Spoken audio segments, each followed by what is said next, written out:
ओम अज्ञानतिमिरन्दस्य ज्ञानाञ्जनशलाकया चक्षुरुन्मिलितं येन तस्मै श्रीगुरुवे नमः।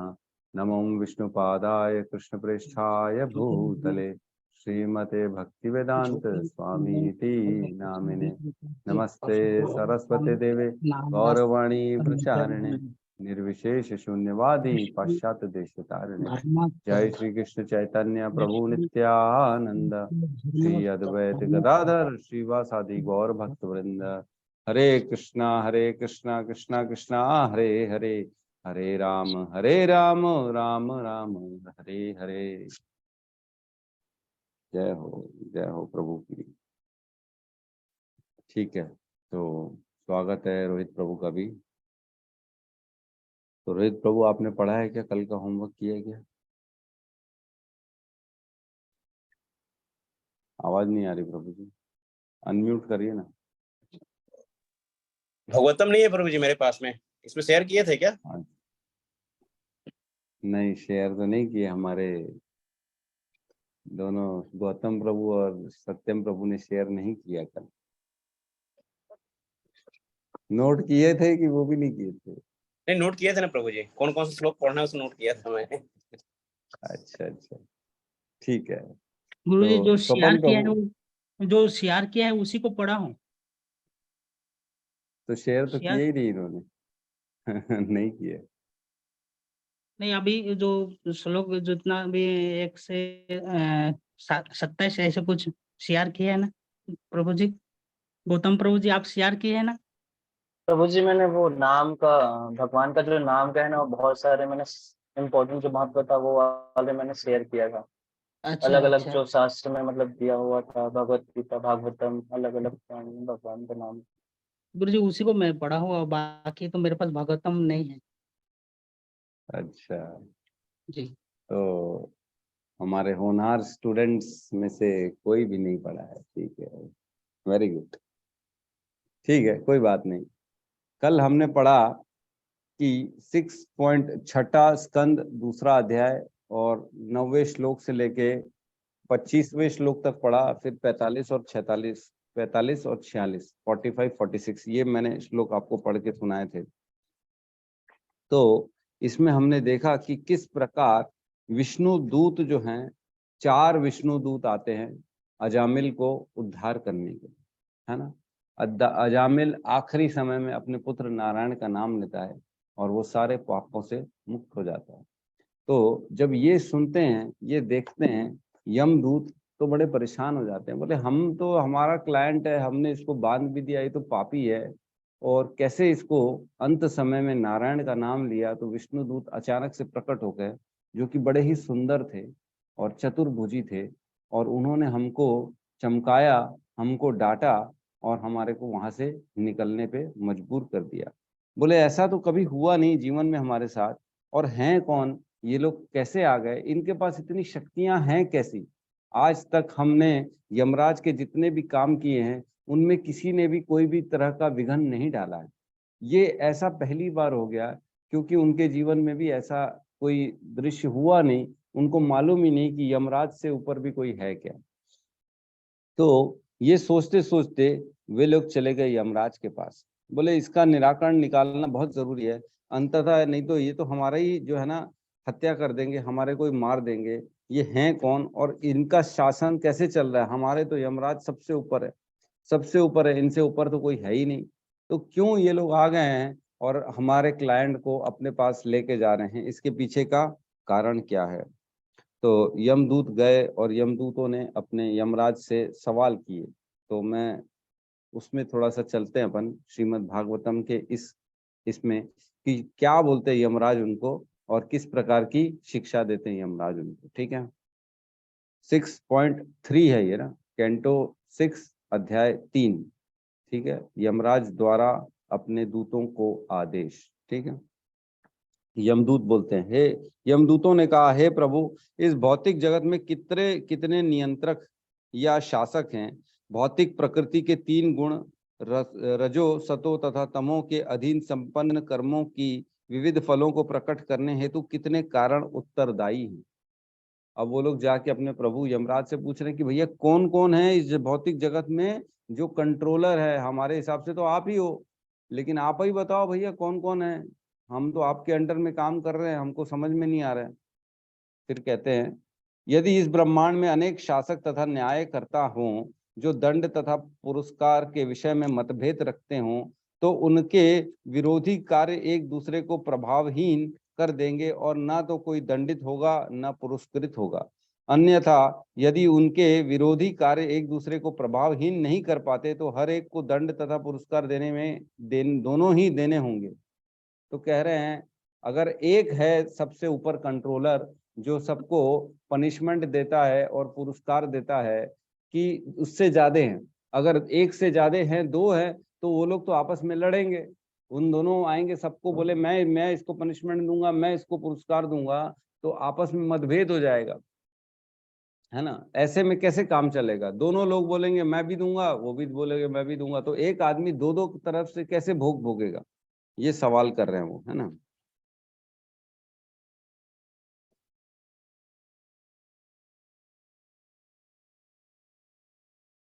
यहाँ कहते परम न्यायाधीश तो एक होना चाहिए, यमदूतों का कहना है, यमराज को, अपने महाराज को कह रहे हैं परम न्यायाधीश तो एक होना चाहिए, अनेक नहीं होने चाहिए। हम तो यही समझते थे कि आप परम निर्णायक हैं और आपका देवताओं पर भी आधिपत्य है। हमारी धारणा यह थी कि आप सारे जीवों के स्वामी हैं जो सारे मनुष्यों के शुभ तथा अशुभ कार्यों कर्मों में मतभेद करता है। तो कह रहे हैं न्यायाधीश एक ही होना चाहिए। हमको तो लगता था आप ही हो जिसके कारण देवता भी आपसे घबराते हैं, है ना। आपका सबके ऊपर शासन है, आप जो है ना काल के रूप में सबको उठा लेते हो और उनको पनिशमेंट देते हो, नरकों में भेजते हो, स्वर्गों में भेजते हो, इसीलिए आप ही सबसे ऊपर सुप्रीम हो। फिर कह रहे हैं किंतु हमने देखा कि आपके अधिकार के अंतर्गत नियत किया हुआ दंड प्रभावी नहीं है। बोले आपने जिसको लेने के लिए भेजा था अजामिल को, हम तो लेने गए थे, लेकिन आपका न्याय काम ही नहीं किया, है ना, प्रभावी नहीं है, क्योंकि 4 अद्भुत सिद्ध पुरुषों द्वारा आपके आदेश का उल्लंघन किया जा चुका है। तब बता रहे अरे आप उठो, देखो आपके जो है ना कंट्रोल की बाहर की चीजें हो रही हैं, कोई दूसरा आ गया है अब आपके क्षेत्र में, है ना। 4 लोग आए और उन्होंने आपके बताए हुए विधान को क्रॉस कर दिया, उन्होंने काट दिया। अब बता रहे हैं हम आपके आदेश अनुसार महापापी अजामिल को नरक की ओर ला रहे थे, तभी सिद्ध लोक से उन सुंदर पुरुषों ने बलपूर्वक उन रस्सियों की गांठों को काट दिया जिनसे हम उसे बंदी बनाए हुए थे।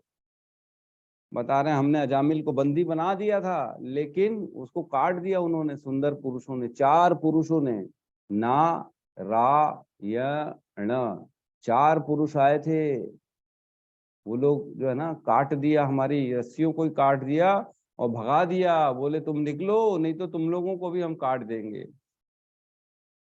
ठीक है, अब इसके बाद जो है ना यमराज उवाच, यम उवाच, अब स्वयं यमराज बता रहे हैं, कौन से श्लोक से? 12वें नंबर से, 6.3.12, यहाँ से खुद स्वयं यमराज बता रहे हैं कि क्या हो। यमराज ने कहा, मेरे प्रिय सेवकों, तुम लोगों ने मुझे सर्वोच्च स्वीकार किया है, किंतु मैं वास्तव में नहीं हूँ।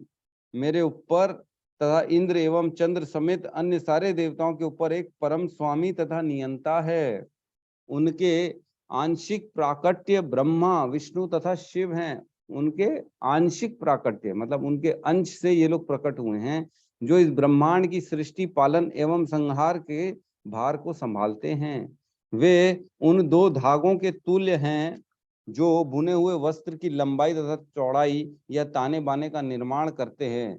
संपूर्ण जगत उनके द्वारा ही उसी प्रकार नियंत्रित होता है जिस प्रकार एक बैल अपने नाक की रस्सी द्वारा नियंत्रित होता है। देखो कितना अच्छा एग्जाम्पल दिया, 2 एग्जाम्पल दिया। बोले एक कपड़े में, हम तो कपड़ा देखते हैं लेकिन उसके अंदर का धागा, जो उस धागे के बेस पे कपड़ा बनता है, वो धागा कौन है, वो सूत्र कौन है? वो श्री कृष्ण है, परम नियंता हैं। और जिस प्रकार एक बैल को नियंत्रण में करने के लिए उसके नाक में रस्सी डाली जाती है तब वो नियंत्रित होता है, वैसी है वो परम नियंता, तो वो है हम सबके नियंता है। आगे कहते हैं, जिस प्रकार बैलगाड़ी का चालक अपने बैलों को वश में करने हेतु नथुनों से निकालकर रस्सियां बांध देता है, उसी प्रकार पूर्ण पुरुषोत्तम भगवान सभी व्यक्तियों को वेदों में कहे अपने वचन रूपी रस्सियों के द्वारा बांधते हैं, जो मानव समाज के विभिन्न वर्णों के नाम तथा कार्यों, ब्राह्मण, क्षत्रिय, वैश्य तथा शूद्र को निर्धारित करता है। इन वर्णों के लोग भयवश परम भगवान की पूजा अपने अपने कर्मों के अनुसार भेंटे अर्पित करते हुए करते हैं। तो वेद के रूप में भगवान है, उन्होंने एक ऐसी प्रणाली बना दी है, ऐसा सिस्टम बना दिया है। देखते हैं हमने, जैसे बड़े लोग हैं, मुकेश अंबानी हो गया, स्टीव जॉब्स हो गया, है ना, जो बड़े बड़े हैं, है ना, वो लोग खुद कोई काम नहीं करते, वो लोग सिस्टम बनाते हैं, पूरा सिस्टम बना देते हैं कि ऐसा ऐसा ऐसा ऐसा ऐसा ऐसा ऐसा काम करना होगा, आपकी जिम्मेदारी ये है, उसकी जिम्मेदारी ये है, उसकी जिम्मेदारी ये है, उसकी जिम्मेदारी ये है, सबकी जिम्मेदारी तय कर दी जाती है। और वो खुद नहीं जाते ऑफिस में, वो खुद जो है ना सिर्फ ऊपर से मॉनिटर करते हैं कि बराबर सब काम कर रहे हैं कि नहीं कर। तो इसी प्रकार भगवान भी जो है ना वेदों के रूप में, शास्त्रों के रूप में उन्होंने सारी ज्ञान दे दिया है कि इसको इसको इसको फॉलो करोगे तो ही तुम एक सिस्टम में आ पाओगे, अदरवाइज तुम सिस्टम के बाहर चले जाओगे। ठीक है, आप अगर वो श्लोक आता है ना, शास्त्रों के विरुद्ध अगर आचरण करोगे तो न सिद्धाम न पराम गतिम।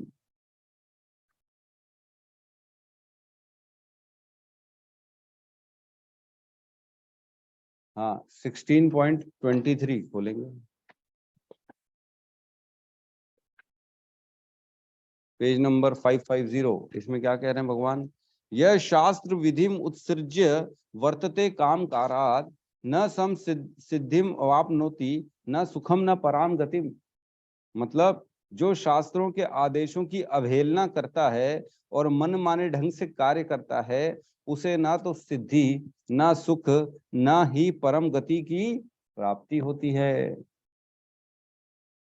तो भगवान ने शास्त्र बनाए, शास्त्रों में सारी चीजों का वर्णन किया, उस प्रकार हमको अपना जीवन अगर हम फॉलो करते करते करेंगे तो हमारे को सुख भी मिलेगा, परम गति भी मिलेगी और शांति भी मिलेगी, अदरवाइज कुछ नहीं मिलेगा। न सुखम न सिद्धिम न पराम गति, न सिद्धि न सुख न परोगति, कुछ नहीं मिलने वाला अगर शास्त्रों की अवहेलना करेंगे।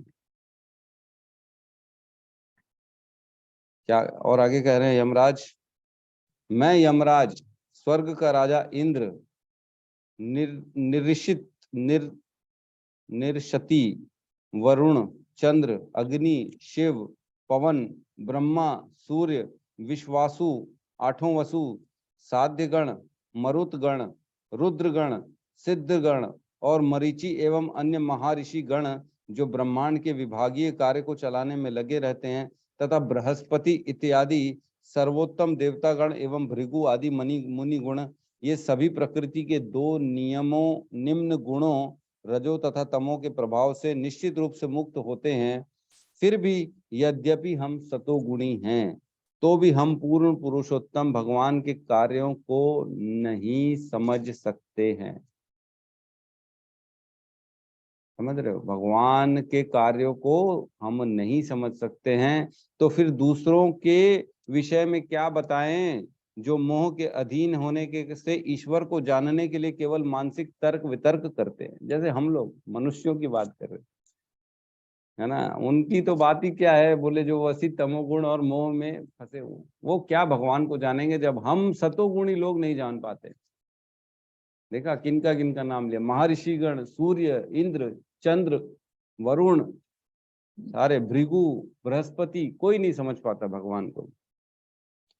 आगे कहते हैं, जिस प्रकार शरीर के विभिन्न अंग आंखों को नहीं देख सकते, उसी प्रकार सारे जीव परमेश्वर को नहीं देख सकते जो हर एक के हृदय में परमात्मा के रूप में स्थित हैं। न तो इंद्रियों से, न मन से, न प्राणवायु से, न हृदय से, अंदर के विचारों से, न ही शब्दों की ध्वनि से जीवात्मा परमेश्वर की वास्तविक स्थिति को निश्चित कर सकता है। जिस प्रकार आंखों से हम अपनी आंखें नहीं देख सकते। कितना अच्छा एग्जाम्पल दिया। नहीं, लिखा है जिस प्रकार शरीर के विभिन्न अंग आंखों को नहीं देख सकते, है ना। आंखों को कौन नहीं देगा? हाथ पैर हमारे नहीं देख सकते आंख को। इवन हम भी अपनी आंख को नहीं देख सकते। जब तक आप आंख शीशे में नहीं खड़े रहेंगे, आप खुद से तो देख ही नहीं सकते। तो उसी प्रकार बता रहे हैं, आप भगवान को नहीं देख सकते जो परमात्मा के रूप में हट घट घट पे वास करते हैं। आगे कहते हैं, पूर्ण पुरुषोत्तम भगवान आत्मनिर्भर तथा पूर्ण रूप से स्वतंत्र हैं, है ना। स्वतंत्र हैं, वो आत्मनिर्भर हैं, किसी के ऊपर निर्भर नहीं है। बहुत इंपॉर्टेंट है ये, आत्मनिर्भर हैं। ऐसा नहीं है कि मेरे ऊपर निर्भर हैं या सूर्य के ऊपर निर्भर हैं या राधा रानी के ऊपर निर्भर हैं या किसी और के, वो किसी के ऊपर निर्भर नहीं है। आत्मनिर्भर हैं और स्वतंत्र हैं। वे माया सहित हर एक के तथा हर वस्तु के स्वामी हैं।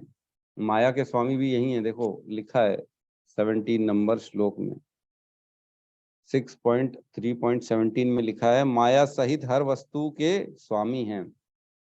वे रूप गुण तथा लक्षणों से युक्त हैं और इस प्रकार उनके आदेश पालक अर्थात वैष्णव जो अत्यंत सुंदर होते हैं, उनके जैसा ही शरीर स्वरूप दिव्य गुण तथा दिव्य स्वभाव से युक्त होते हैं, वे इस जगत के पूर्ण स्वतंत्रता के साथ सदैव विचरण करते हैं। मतलब उनके दूतों के बारे में बता रहे हैं कि वे भी उनके जैसे ही हैं, उनके समान उनका स्वरूप है, उनके चतुर्भुज है, वो सुंदर हैं, वो भी भगवान की कृपा से सारे जगत में विचरण करते हैं। उनके दूतों की बात चल रही है, क्योंकि उनके दूत आए थे, रस्सी काट के छुड़वा के ले गए अजामिल को। अब बता रहे हैं, पहले भगवान के बारे में बताया, अब उनके दूतों के बारे में बता रहे हैं। अब बता रहे हैं और आगे, श्री विष्णु के दूत जिनकी पूजा देवता भी करते हैं, है ना। भगवान श्री विष्णु जैसे ही अद्भुत शारीरिक लक्षणों से युक्त होते हैं और विरले ही दिखाई देते हैं। ये विष्णु दूत भगवत भक्तों की रक्षा उनके शत्रुओं, ईर्ष्यालु व्यक्तियों और मेरे अधिकार क्षेत्र के साथ ही साथ प्राकृतिक उत्पादों से भी करते हैं।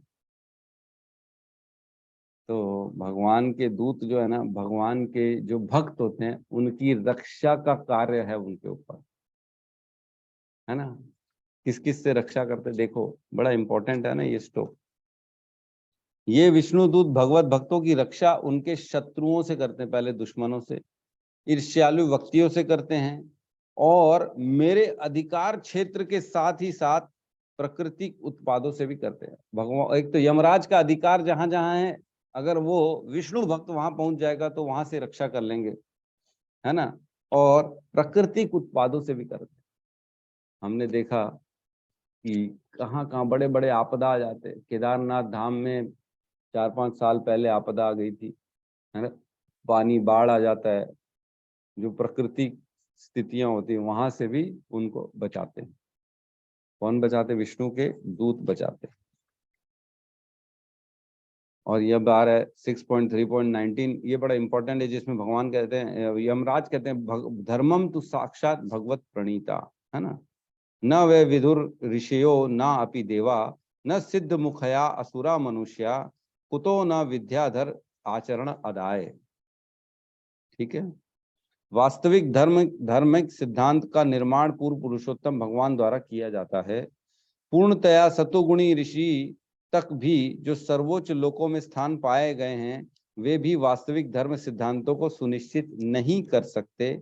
न ही देवतागण न सिद्धलोक के नायक ही कर सकते हैं, तो असुर सामान्य मनुष्यों और विद्याधरों की क्या बात है। मतलब धर्म का निर्माण भगवान करते हैं, है ना।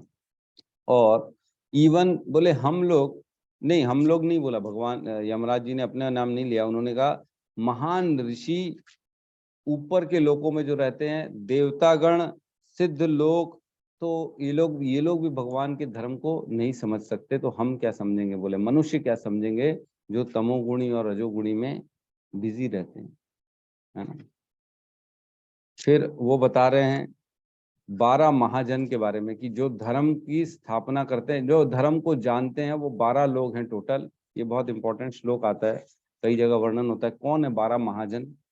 तो उसमें श्लोक क्रमांक 6.3.20 और 21 इसमें बताया गया है, ब्रह्मा श्री नारद मुनि, शिव 4 कुमार, भगवान कपिल, स्वयंभू मनु, प्रहलाद महाराज, जनक महाराज, भीष्म पितामह, बलि महाराज, सुखदेव गोस्वामी और मैं, है ना, 12 लोग हो गए। वास्तविक धर्म के सिद्धांत को जानने वाले हैं। अब अपने उनको बता रहे हैं यमदूतों को कि धर्म को जानता कौन है। ये 12 लोग हैं इस सृष्टि में जो धर्म को जानते हैं, बाकी कोई नहीं जानता धर्म को। ठीक है, आगे कहते हैं, हे सेवकों, यह दिव्य धार्मिक सिद्धांत जो भागवत धर्म या परम भगवान की शरणागति तथा श्री भगवान की प्रेम करना कहलाता है, भौतिक प्रकृति के 3 गुणों से अकलुषित है। यह अत्यंत गोपनीय है और सामान्य मनुष्य के लिए दुर्बोध है, किंतु संयोगवश यदि कोई भाग्यवान मनुष्य इसे समझ लेता है तो वह तुरंत मुक्त हो जाता है और इस प्रकार भगवत धाम वापस लौट जाता है। ठीक है, समझ में आ रहा है ना? किसी को कोई डाउट तो नहीं? क्लियर है ना? आगे कहते हैं यमराज जी। यमराज की ही अपन बातें सुन रहे हैं ना, क्योंकि यमराज जी अपने क्या ज्ञान दे रहे हैं अपने बच्चों को यमदूतों को, जो टेंशन में आ गए थे कि साला हमारा क्लाइंट चला गया, हमारा कस्टमर भग गया, दुकान से पकड़ के ला रहे थे, भग गया। श्री भगवान का नाम के कीर्तन से प्रारंभ होने वाली भक्ति ही मानव समाज में जीव के लिए परम धार्मिक सिद्धांत है। ये यमराज बता रहे हैं कि उनके नाम से प्रारंभ होने वाला कीर्तन ही, भक्ति ही मानव समाज के जीव के लिए परम धार्मिक सिद्धांत। टॉप मोस्ट धर्म क्या है? भगवान के नाम का कीर्तन। यमराज बता रहे हैं अपने दूतों को। फिर बताते हैं, हे मेरे पुत्रवत सेवकों, जरा देखो तो भगवान नाम के कीर्तन कितना महिमा युक्त है।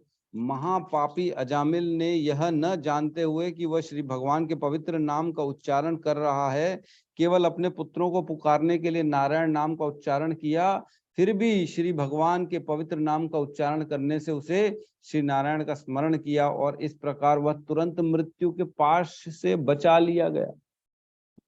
अब एक्सप्लेन कर रहे हैं कि हुआ जो घटना हुई थी तुम्हारे साथ, जिसका तुमको टेंशन है कि कैसे वो हमारे पास से छुड़ा के ले गए, बता रहे हैं कि सिर्फ उसने अपने बच्चे का नाम लिया था नारायण का, लेकिन नारायण नाम की कितनी बड़ी महिमा युक्त है ना। महापापी अर्जुन जो है ना, महापापी अर्जुन बोल रहा हूँ, महापापी अजामिल ने पूरा जीवन पाप किया, फिर भी नाम लिया उसने अपने पुत्र का, और कितने करुणामयी हैं नारायण कि वो नाम लेने से उसको अपनी शरण में ले लिया। आगे और डिटेल में बताएंगे, है ना। स्मरण किया और इस प्रकार वह तुरंत मृत्यु के पाश से बचा लिया। इसलिए उसके तुम्हारे जो पाश थे, तुमने उसकी आत्मा को बांध के निकाल रहे थे, इसलिए वो कट गए। अतः यह समझ लेना चाहिए कि मनुष्य श्री भगवान के पवित्र नाम का और उनके गुणों तथा कार्यों का कीर्तन करने से समस्त पाप फलों से सरलता से छुटकारा पा जाता है। पाप फलों से छुटकारा पाने हेतु इसी एकमात्र विधि की संस्तुति की जाती है। यदि कोई अशुद्ध आचरण द्वारा श्री भगवान का पवित्र नाम का कीर्तन करता है तो उसे भव बंधन से छुटकारा मिल जाएगा, है ना। बहुत इंपॉर्टेंट है, लिखा है कि अगर कोई पाप वाले आचरण से भी, यदि कोई अशुद्ध आचरण द्वारा भगवान का नाम का कीर्तन करता है तो भी वो भवबंधन से मुक्त हो जाएगा, लेकिन वह अपराध रहित होकर कीर्तन करे। तो वो जो अपराध और गंदगी जो है ना, वो उसके अंदर से निकले तो वो हमेशा के लिए पाप मुक्त हो गया। लेकिन हम देखते हैं, हम लोग इसी कारण बंध जाते हैं ना। जितने बाकी लोग हैं ना, वो नाम लेके भगवान का अपने आप को तो पाप मुक्त कर लेते हैं, लेकिन फिर दोबारा उनके मन में प्रवृत्ति आती है पाप की, इसलिए दोबारा सारे पाप उनके अंदर वापस आ जाते हैं। ठीक है, उदाहरणार्थ अजामिल अत्यंत पापी था, किंतु मरते समय उसने मात्र पवित्र नाम का उच्चारण किया, और यद्यपि वह अपने पुत्रों को पुकार रहा था, किंतु उसे पूर्ण मुक्ति प्राप्त हुई, क्योंकि उसने श्री नारायण के नाम का स्मरण किया। आगे कहते हैं, पूर्ण पुरुषोत्तम भगवान की माया द्वारा मोहग्रस्त होने के कारण यज्ञावल, ये वाला श्लोक कोई काम का नहीं, नेक्स्ट श्लोक बढ़ते हैं। अतः इन सभी बातों पर विचार करते हुए बुद्धिमान लोग हर एक के हृदय में स्थित तथा समस्त शुभ गुणों का खान श्री भगवान के पवित्र नाम का कीर्तन की भक्ति को अपनाकर अपने समस्त समस्याओं को समाधान करने का निर्णय करते हैं। ऐसे मनुष्य दंड देने के मेरे अधिकार क्षेत्र में नहीं आते हैं। यमराज जी कह रहे हैं मेरे क्षेत्र में नहीं है, मेरी अथॉरिटी नहीं है ऐसे लोगों को पकड़ने की जो भगवान का नाम लेते हैं, जो उनका नाम का कीर्तन करते हैं।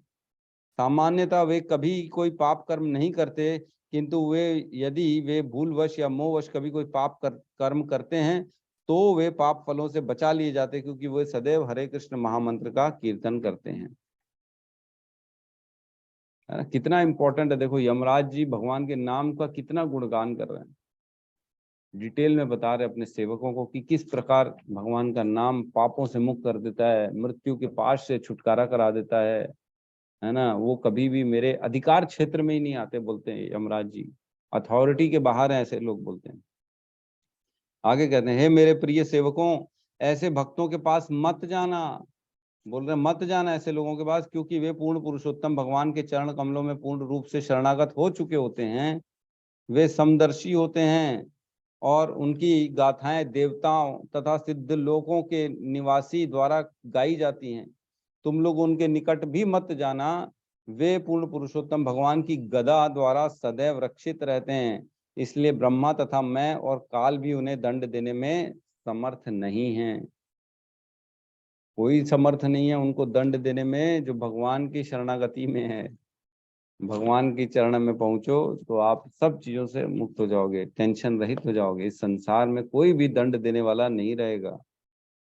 लिखा है आगे, परमहंस सम्मानीय पुरुष होते हैं जिन्हें भौतिक भोगों की में कोई रुचि नहीं होती तथा जो श्री भगवान के चरण कमलों का मधुपान करते हैं। मेरे प्रिय सेवकों, मेरे पास ऐसे व्यक्तियों को ही दंडित किए जाने के लिए लाओ जो उस मधु का आस्वादन से विमुख हैं, जो परमहंसों की संगति नहीं करते हैं, जो गृहस्थ जीवन एवं सांसारिक भोग में लिप्त हैं, क्योंकि ये नरक ले जाने के लायक हैं। ऐसे लोगों को मत लाना बोल रहे हैं जो भगवान के नामों की भक्ति करते हैं, परमहंस हैं, है ना। सिर्फ उनको लाओ जो भोग में लगे हुए हैं, सांसारिक लोग हैं। आगे कह रहे हैं, हे मेरे सेवकों, तुम लोग केवल उन्हीं पापी पुरुषों को मेरे पास लाना जिनकी जीभ भगवान श्री कृष्ण के नाम तथा गुणों का कीर्तन नहीं करती, जिनके हृदय भगवान श्री कृष्ण के चरण कमलों का एक बार भी स्मरण नहीं करते हैं तथा जिनके सिर एक बार भी श्री कृष्ण के समक्ष नहीं झुकते। मेरे पास उन लोगों को भेजना जो भगवान श्री विष्णु के प्रति अपने उन कर्तव्यों को पूरा नहीं करते जो मानव जीवन के एकमात्र कर्तव्य हैं। ऐसे सभी मूर्खों तथा धूर्तों को मेरे पास लाना। ठीक है, एक बहुत इंपॉर्टेंट श्लोक है, यहाँ कहते हैं, श्रील सुखदेव गोस्वामी ने कहा, अब सुखदेव गोस्वामी ने कहा, हे राजन, मतलब परीक्षित महाराज, भगवान नाम की कीर्तन बड़े से बड़े पाप के फलों को भी उन्मूलित करने में सक्षम है। इसलिए संकीर्तन आंदोलन की कीर्तन संपूर्ण ब्रह्मांड में सबसे शुभ कार्य है। कृपया इसे समझने का प्रयास करें जिससे अन्य लोग इसे गंभीरता पूर्वक ग्रहण कर सकें। परीक्षित महाराज को बता रहे हैं कि इससे ऊपर और कुछ है ही नहीं, है ना।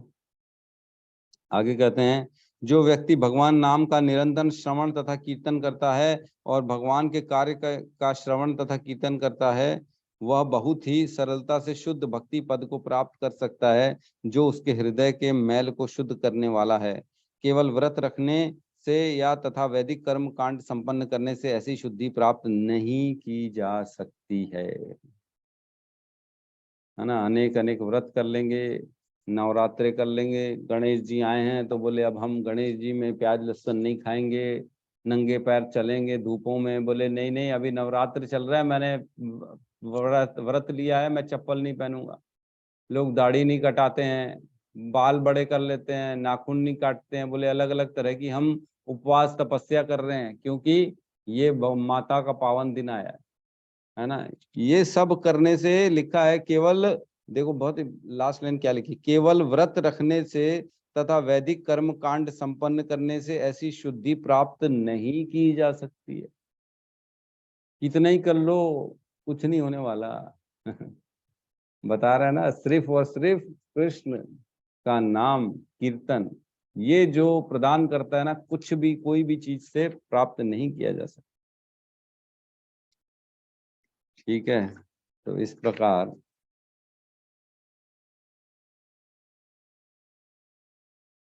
ये एक लास्ट पढ़ रहा हूं मैं श्लोक। इसमें क्या कहते हैं, अपने स्वामी के मुख से श्री भगवान के अद्वितीय महिमा तथा उनके नाम, यश तथा गुणों के विषय में सुनकर यमदूत आश्चर्यचकित रह गए। तब से जैसे ही वे किसी भक्त को देखते हैं तो वे उससे भयभीत होते हैं और उसकी ओर फिर से फिर से देखने का साहस नहीं करते। ये श्लोक में लिखा है ना, ऐसा नहीं है कि तात्पर्य में लिखा है। मैं श्लोक पढ़ रहा हूँ, अनुवाद, श्रीमद् भागवतम का अनुवाद पढ़ रहा हूँ मैं, परपट भी नहीं पढ़ रहा हूँ। अनुवाद में लिखा है कि तब से लेके वे जो है आश्चर्यचकित हो गए सुन के, और वो डर जाते हैं ऐसे भक्तों को देख के। यमदूत है ना, उसकी ओर देखते भी नहीं है, साहस भी नहीं करते उसकी ओर देखने का।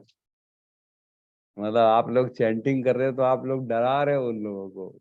यमदूतों को देख के डर लगता है आप लोगों को, अरे बाप रे, ये कौन है, ये तो भक्त है, महाभक्त है, रोहित प्रभु महाभक्त है, बोले यमराज के दूत बोलते, इनसे दूर रहो। तो इतनी बड़ी महिमा है इसकी, है ना।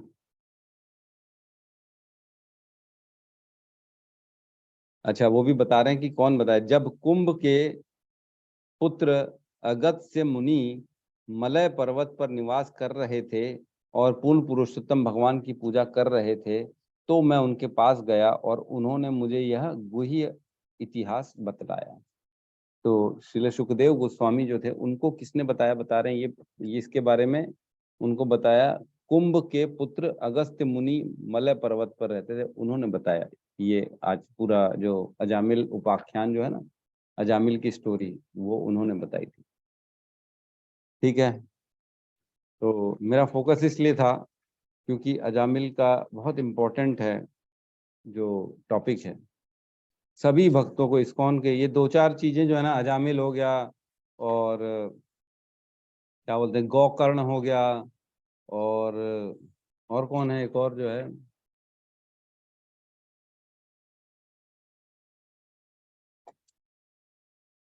तीन चार स्टोरी सबको पता रहनी चाहिए। जड़ भरत जी का, जड़ भरत जी का तो नहीं, वो जो चिंतामणि के प्यार में था, जो आंख फोड़ दिया था, चला गया था, बिल्ला मंगल ठाकुर। बिल्ला मंगल बिल्ला मंगल ठाकुर, बिल्कुल बिल्कुल, बिल्ला मंगल ठाकुर। धुंधकारी का भी है प्रभु और जी, कौन, धुंधकारी, हाँ तो वो तो मैं धुंधुकारी गौकर्ण बताया, जो धुंधकारी। गोकर्ण, गोकर्ण तो मैंने बताया, गोकर्ण। इन ये चार पांच स्टोरी तो सबको मालूम रहनी चाहिए, इनकी जड़ तक की मालूम होनी चाहिए, एक एक बारीकियां मालूम होनी चाहिए हमारे को कि क्या हुआ था उन स्टोरी में, क्योंकि ये सब बहुत बहुत ज्ञान देने वाली है हमारे को। मतलब किसी भी प्रकार का कोई भी संशय, डाउट आए ना, तो इनमें आपको आंसर मिल जाएंगे, ये तीन चार स्टोरी में। खोल के देखो, आप पढ़ो, बारीकी से पढ़ो, इतनी गहराई से पढ़ो, एक एक शब्द, एक एक श्लोक पढ़ो, ताकि क्लियरिटी आ जाए कि है क्या एक्चुअल में, क्या यमराज ने अपने दूतों को ज्ञान दिया, किस प्रकार जो सिर्फ भक्ति कीर्तन कर रहा है वो आराम से इस संसार से पार हो सकता है। वो कभी यमराज के दूतों को नहीं देखता, यमराज के दूत उससे भयभीत रहते हैं। इतना बड़ा पावर है सिर्फ और सिर्फ नाम लेने से। सिर्फ नाम ही तो लेना है, भगवान ने कोई ऐसा नहीं बोला पैसे दो मेरे ऊपर, जो है ना कम कपड़े लाओ, अच्छे बड़े बड़े गहने पहनाओ मेरे को ऊंचे से ऊंचे पकवान बना के दो, नहीं, कुछ नहीं बोल रहे हैं। सिर्फ नाम लो, free of cost, free of cost, 1 रुपया नहीं लगना है हमारे को नाम लेने में। कोई ऐसा नहीं बोल सकता मैं गरीब हूं, मैं पूजा नहीं कर सकता, भक्ति नहीं कर सकता, मैं कैसे करूंगा। अरे नाम ले सकते हो।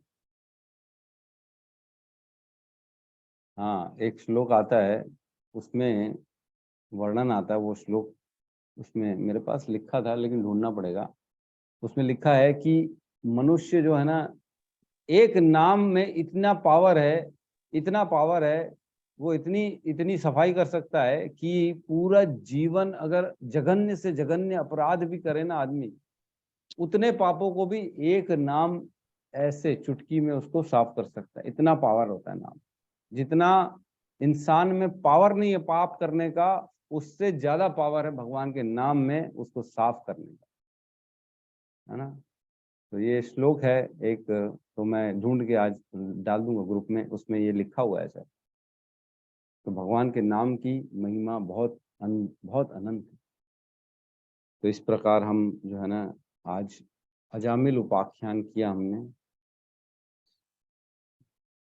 किसी का कोई डाउट है, कोई प्रश्न है तो हम ले सकते हैं।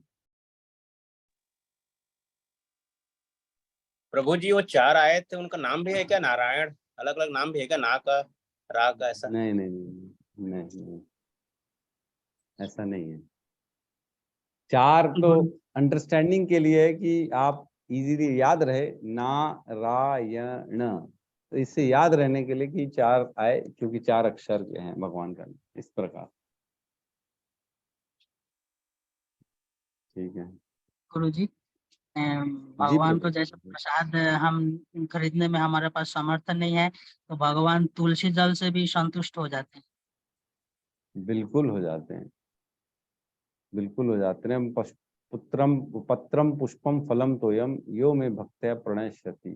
मतलब 4 चीजें ही मांग रहे हैं भगवान। आप पानी दे दो तुलसी दल डाल के, पत्ते कोई खिला दो, चाहे उनको फूल अर्पण कर दो, चाहे कुछ छोटी सी चीज अर्पण कर दो, बस उसी में ही खुश हो जाते हैं। वो एक फल दे दो तो भी वो संतुष्ट है। तो वो उनकी डिमांड नहीं है, वो तो भाव के ग्राही है, भावग्राही जनार्दन, है ना।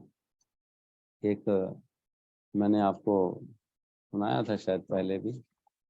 भगवान कहते हैं भाव का भूखा हूं मैं और भाव ही बस सार है, और भाव से जो मुझको भजे तो भव से बेड़ा पार है। भाव बिना सुनी पुकारे मैं कभी सुनता नहीं, और भाव से एक फूल भी दो तो मुझे स्वीकार है। तो इस प्रकार भगवान तो खाली भाव के ग्राही, भाव देखते हैं और कुछ नहीं देखते। हरे गुरु जी, हरे कृष्ण। जी प्रभु जी, हाँ हरे गुरु जी, कृष्णा। बहुत से भक्त है जो उनके पास बहुत धन संपत्ति है, उसके बाद भी लाची दाना बेच चढ़ाते हैं भगवान को। ठीक कह रहे हो। ऐसा करना चाहिए क्या गुरु जी?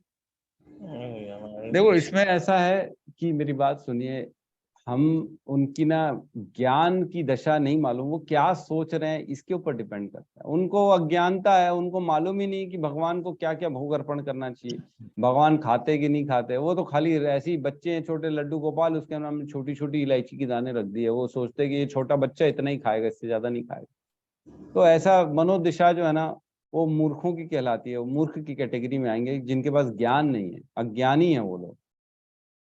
ऐसा नहीं है कि वो सक्षम नहीं है। जैसे हम अपना ही कैटेगरी कर लें, आज से हम 5 साल 10 साल पीछे जाएंगे तो हमको भी कोई ज्ञान नहीं था भक्ति के बारे में। हम भी सोचते थे भगवान खाते कि नहीं खाते, क्या खाते होंगे पता नहीं। लेकिन अब धीरे धीरे जैसे शास्त्र में आया तब पता पड़ा, तो अभी वो अज्ञान की स्थिति में है। तो किसी के भी कमेंट करना ठीक नहीं है, लेकिन वैसे नहीं खिलाना चाहिए, ऐसे छोटे छोटे दाने रखना। भगवान भी तो स्वयं हमारे जितना खाते हैं, जितना हम खाते हैं ना। प्लेट में रोटी रख के पूरा, उसके ऊपर कटोरी में जो है सब्जी दाल चावल जो भी बनाया है, सब एज इट इज जैसे हम खाते हैं वैसे उनको भोग का अर्पण करना चाहिए। उसमें सब में जो भी आप रखेंगे, हर एक में एक एक तुलसी का पत्र रखेंगे, है ना। उसके बाद भगवान के सामने रखेंगे। उसको शुद्धि का मंत्र खाता है, ओम पवित्रो अपवित्रो वा सर्वस्तम गतोपि वा ये स्मरेत पुंडरी काक्षाम स बाह्य अभयंतर शुचि। इसको ना जो आचमन जल है उससे पहले शुद्ध करना चाहिए हमको, ऐसा। उसके बाद प्रभुपाद का प्रणाम मंत्र करना चाहिए, है ना। जो ओम नमो विष्णुपादाय कृष्ण पृष्ठाय भूतले श्रीमते भक्ति वेदांत स्वामी इति नामिने नमस्ते सरस्वती देवे गौरवाणी प्रचारिणे निर्विशेष शून्यवादी पाश्चात्य देशतारिणे। इसको 3 बार बोलना चाहिए। फिर उसके बाद महामंत्र उनका बोलना चाहिए, चैतन्य महाप्रभु का महावदान्याय कृष्ण प्रेम प्रदाय कृष्णाय कृष्ण चैतन्य नामिने गौरतुषे नमः, ये बोलना चाहिए 3 बार।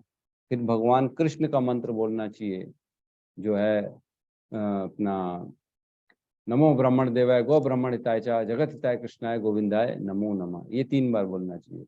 फिर चैतन्य महाप्रभु पंच तत्व मंत्र बोलना चाहिए, जय श्री कृष्ण चैतन्य प्रभु नित्यानंद श्री अद्वैत गदाधर श्रीवास आदि गौर भक्त वृंद, ये 3 बार बोलना चाहिए। फिर हरे कृष्ण कृष्ण कृष्ण हरे हरे, हरे राम राम राम हरे हरे, ये महामंत्र 3 बार बोलना चाहिए।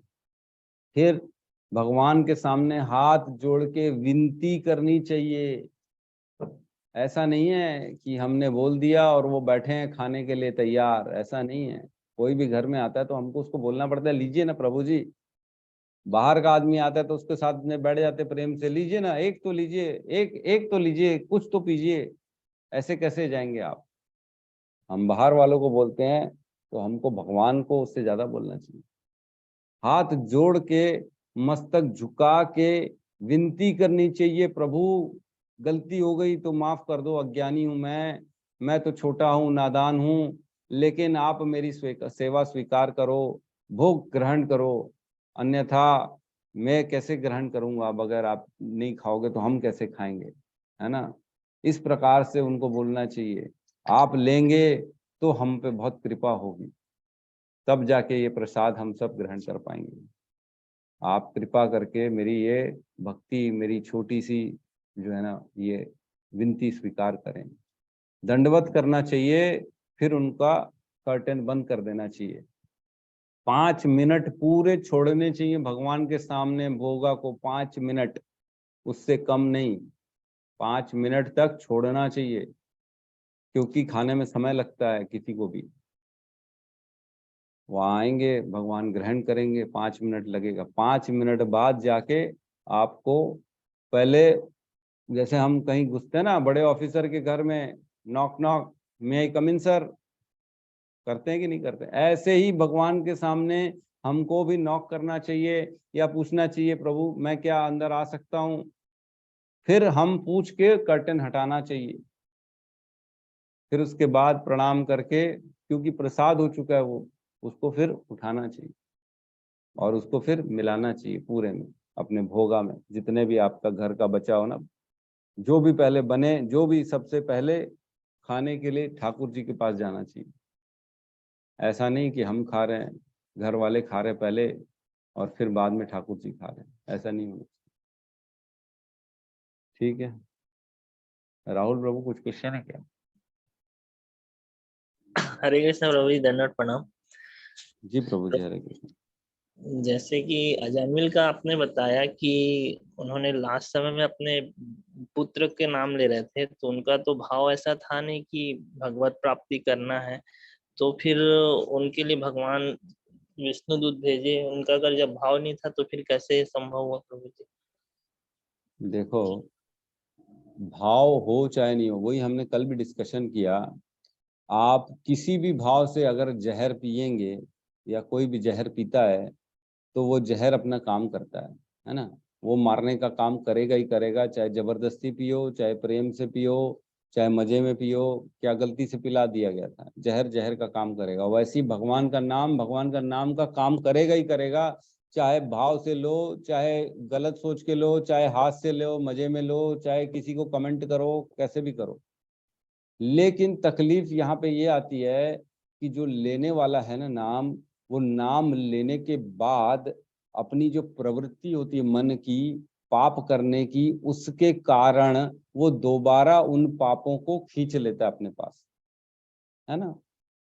समझ रहे कि नहीं? मैंने एग्जाम्पल भी दिया था, जैसे चुंबक है, चुंबक को कहीं से भी ले जाओगे तो जितने लोहे के उसमें कण होंगे वापस चिपक जाते हैं, है कि नहीं? आप निकालो चुंबक, साफ करो, लेकिन फिर उसको लेके घूमो तो दोबारा उसमें लोहा चिपक जाएगा। तो वैसी जिनके अंदर की प्रवृत्ति गंदी, मानसिक पर मन ही साफ नहीं है, तो वो दोबारा उन पापों को दोबारा खींच लेते अपने पास, इसलिए वो पापी के पापी रह जाते हैं। लेकिन अजामिल के केस में क्या हुआ, उसने नाम लिया और तुरंत उसकी मृत्यु हो गई। समय नहीं मिला उसको खींचने का, आखिरी समय में एकदम नाम लिया और प्राण निकल रहे थे बाहर, तो पाप मुक्त रह गया वो, गलती से। बोलते ना क्या किस्मत पाई है, वो वाली बात है, क्या किस्मत पाई है उसने, नाम लिया और जो है ना उसी समय उसकी प्राण निकल गए। पूरे निकले नहीं थे एक्चुअल में, आधे निकले थे, तो सुन रहा था दोनों की वार्तालाप। तो ये सब हमारे को एक्चुअल में ज्ञान देने के लिए है कि क्या आप भी ऐसा कर सकते हो। हमारे साथ ऐसा नहीं हो सकता, सबके साथ ऐसा नहीं हो सकता कि नाम लें और मृत्यु हो। इसलिए हमेशा नाम लेते रहना चाहिए और अपनी प्रवृत्तियों को चेंज करना चाहिए, क्योंकि दोबारा पाप बुला लोगे तो फिर वैसे के वैसे ही होगा। नहाए धोए फिर कीचड़ लगा लिए तो क्या मतलब हुआ ऐसे नहाने धोने का। ठीक है प्रभु जी। वही प्रभु जी, मतलब लास्ट समय भी उनकी आसक्ति उनके पुत्र में थी, इसलिए उनका नाम ले रहे थे वो। हाँ, और नाम भी अपराध रहित ले रहे थे। नाम लेने के पीछे ये मकसद नहीं था कि आप मेरे को वैकुंठ ले जाओ, या आप मेरे को पापों से मुक्त करो, या मुझे बचाओ, मेरे को अपनी शरण में जगह दो, ऐसा नहीं था। वो नाम अपने पुत्र का ले रहे थे, इसलिए अपराध रहित था, कुछ नहीं चाहिए था उनको, खाली वो उनकी चिंता कर रहे थे, हे नारायण हे नारायण, तो इसलिए वो बच गए। जी प्रभु जी। ठीक है, बोलिए सत्यम प्रभु, कुछ कह रहे हैं।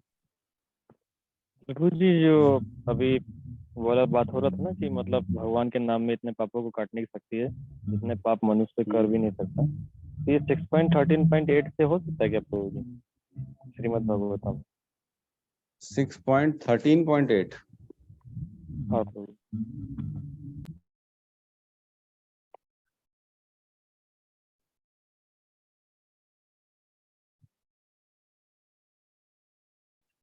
लिखा है इसमें, अनुवाद पढ़ रहा हूँ। भगवान श्री नारायण के पवित्र नाम का जप मात्र से ब्राह्मण, गाय, पिता, माता, गुरु की हत्या करने वाले मनुष्य समस्त पाप फलों से तुरंत मुक्त किया जा सकता है। अन्य पापी मनुष्य यथा कुत्ते को खाने वाले तथा चांडाल या जो शूद्र से भी निम्न है, वे भी इस प्रकार से मुक्त हो सकते हैं। फिर आप तो भक्त हैं और हम सभी महान अश्वमेध यज्ञ करके आपकी सहायता करेंगे। यदि इस प्रकार भगवान श्री नारायण ने प्रसन्न करें तो आपको डर कैसा, तब आप मुक्त हो जाएंगे। भले ही आप ब्रह्मांड सहित समस्त ब्रह्मांड की हत्या क्यों न कर दें, भला वृत्रासुर जैसे विघ्नकारी एक असुर की हत्या की क्या बात है। नहीं, ये नहीं है प्रभु जी, वो दूसरा श्लोक है, वो आज दूसरा श्लोक है एकादशी है प्रभु जिसमें जी। लिखा है। हाँ, आज तो एकादशी है, राइट। तो आप सबको बहुत बहुत शुभकामनाएं एकादशी की। एकादशी का व्रत रखिए, भगवान कृष्ण को बहुत प्रिय है ये एकादशी का व्रत। और जो एकादशी का व्रत रखता है वो उसको भक्ति मिलती है, भक्ति में उन्नति करता है, शुद्ध भक्ति को प्राप्त करता है, और उसके पाप सारे कट जाते हैं, और भगवान का शरण मिलता है उसको, भगवान का प्रेम मिलता है। अनिल प्रभु का हैंड रेज है। यस प्रभु जी, कहिए क्या कहना हरे कृष्ण प्रभु जी, आप सब जन को। है। प्रभु जी, मैंने एक वो अजामिल की जो स्टोरी सुनी थी ना लेक्चर में, उसमें प्रभु जी जैसा बता रहे थे ना, उनको एक्चुअल में यमदूत आने के बाद तुरंत मृत्यु नहीं मिला था। जब वो यमदूत और विष्णुदूत के बीच में जब वार्तालाप को जब सुनता है ना, तो वो ध्यान से सुनता है कि नाम की महिमा क्या है। जब उसको पता है कि नाम की महिमा इतनी है, वो ये सोचता है कि आपने तो अपने पुत्र जो है नारायण का नाम लिया था, लेकिन फिर भी मेरे को इतना लाभ मिला, इतना प्रोटेक्शन मिला नाम के थ्रू, और विष्णुदूत मेरे को प्रोटेक्ट किए, रक्षा किए, और नाम स्मरण को देख के जो यमराज के दूत वो भाग गए। तो उनको बहुत आत्मग्लानि में बहुत पश्चाताप हुआ कि जो मुझे एक्चुअल में जो नाम जप करना चाहिए मैंने पूरे जीवन वर्ष नहीं किया।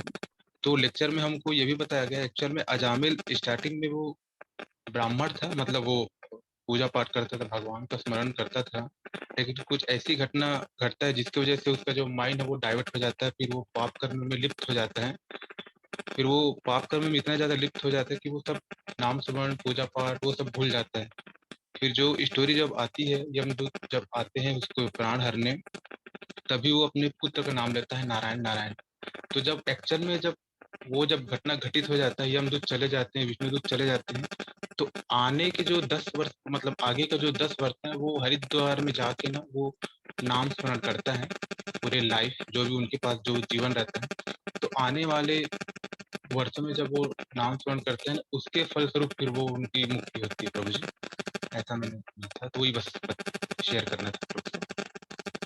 नहीं, और ये जब तो आप उनको एकदम तुरंत सही कह रहे हैं।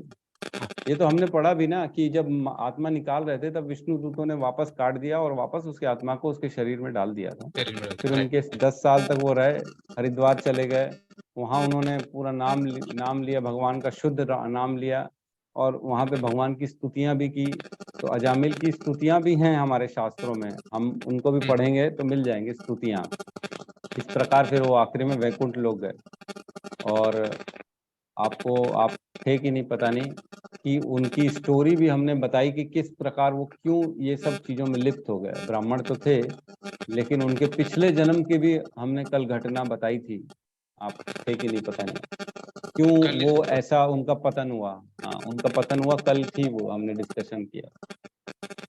ठीक है, तो बिल्कुल हमने सब चीज डिस्कशन किया है, ऐसा नहीं है। आपके बहुत डिस्टरबेंस आ रहा है आपके इसमें से। हाँ प्रभु जी, वो थोड़ा वर्किंग का रहता है। मैं जैसे लेट होता हूँ ना तो भी मेरे को सुबह उठने का दिक्कत आता है। जैसे कल भी मेरे को आते आते 8:30 बज गए थे, हम लोग खरोरा समोस पे गए थे। नहीं, मैं बोल रहा हूँ आपके माइक में या कुछ प्रॉब्लम है, बहुत डिस्टरबेंस आ रहा है उसका। मैं बोल रहा हूँ आवाज आ रहा है। हाँ, मैं ये कह रहा हूँ। हाँ, पता नहीं। ये कह रहा हूँ। ठीक है, ठीक है। तो और अगर किसी का डाउट हो तो हम ले सकते हैं, नहीं तो क्लास को क्लोज करते हैं हम। ठीक है, कल जो है फिर सीधा 15 नंबर श्लोक से हम स्टार्ट करेंगे। ये सत्यम प्रभु कुछ कह रहे हैं।